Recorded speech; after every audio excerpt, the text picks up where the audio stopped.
I would like everyone to take a moment and think about the last time you ate out. If you don't eat out, maybe think about the last time you took an Uber, got your nails done, or went to have a drink at the bar. If the experience was enjoyable, I'd like you to take another moment and think about what made it enjoyable. Was it the food, the ambiance, or was it the service? The person who overall most likely affected your dining experience the most is someone who relies on your tip for their daily income. According to 2010 data from the Bureau of Labor Statistics, roughly 6 million people in the United States are classified as service workers and are a part of an industry that is ever growing. In this speech, I will go over the basis of why it is not only preferred that you tip service workers such as servers, but why it is also essential that you do so for the overall health of the economy. Another thing to note is that the occurrence of tipping service workers is bound to rise instead of fall, and will always be an integral part of the American culture. The first point is that it is essential to the U.S. economy. On average across the United States, tip service workers make just $2.13 an hour, according to the Atlantic, a national journal. This wage has existed for the last 23 years, and in 8 states, there is no tipped minimum wage that currently exists for servers. And that is a statistic by Forbes. In an analysis by National Women's Law Center, all states are required for the employer to constitute a $7.25 an hour wage for their servers who are making less than minimum wage an hour. And that is a result of being under-tipped. As a good tipper, you are single-handedly contributing to the U.S. economy and to boosting a service worker's income, helping them avoid being paid minimum wage. You can view tipping as an equal distribution of wealth, so to speak. When you go out to eat, you don't necessarily choose a restaurant that is out of your budget. Before you go, you prepare and budget for a restaurant that you know you're going to be able to afford, plus being able to afford that server's tip. When you go out to eat, like I said, most of us prepare and budget. Your tip to your server is not meant to be a negotiable part of a dining experience. In other words, you should know what you're going to pay when you go to a restaurant, including the tip.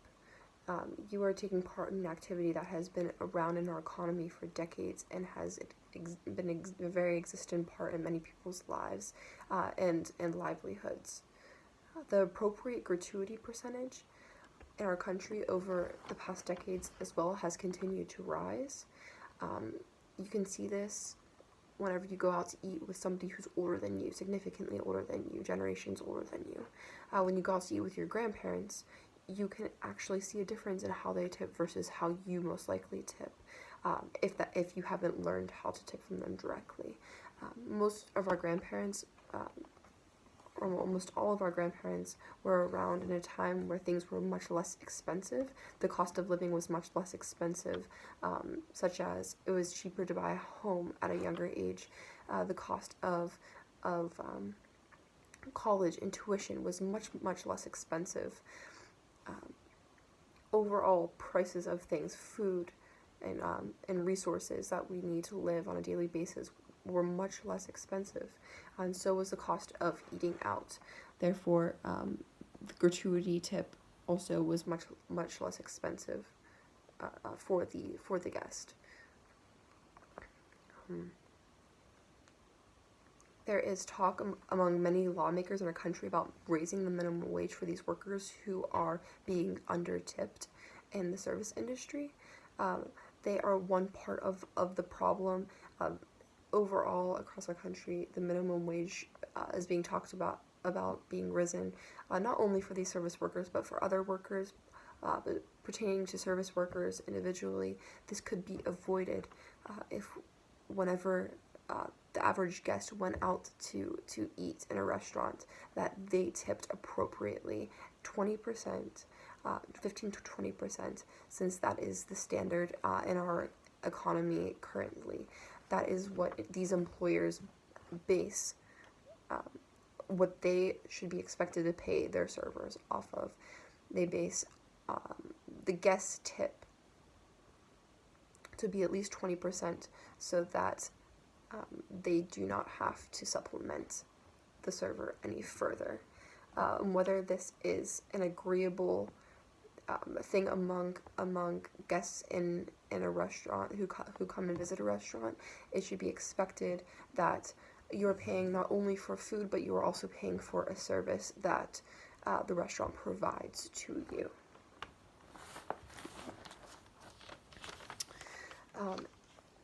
An example by Forbes magazine, a very interesting part about the dining experience and the disparities in incomes among people who come in to pay to eat at a very expensive restaurant versus the people who are actually working at the restaurant and what they pay or what they earn as a tipped worker. One woman who wrote an article in the journal said that she worked as a server for a long time at a very well-known, very high-end restaurant in Los Angeles. She said that during her average lunch shift, her lunch guests would come in on break from work. They would be wealthy business owners and tip her hundreds of dollars. This is much more than at least half, she said, of what she would be paying in rent per month, just based off of one shift during lunch during a weekday. The service industry, like I said before, continues to grow and add more jobs to the U.S. economy, and it has been an integral part to our U.S. economy and to an income for many people for decades now. It is never going to go away as long as we have restaurants, as long as we increase the existence of restaurants in our country to account for the rise in population as well. It is an integral part of our culture. Many people who go out to eat not only tip for the server, but they tip to show that they have money. They tip to show off.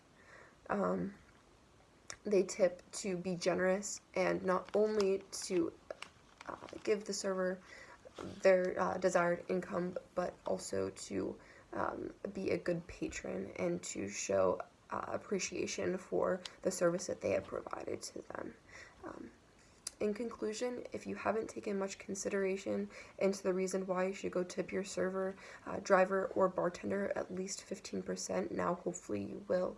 When you go out to eat, you are taking advantage of a service that is not only required for you to pay for, but overall contributes to the well-being of our economy if you do so. As a result of the service industry growing to account for the rising population in urban areas, the tipping trend will never cease to exist and is only becoming more common.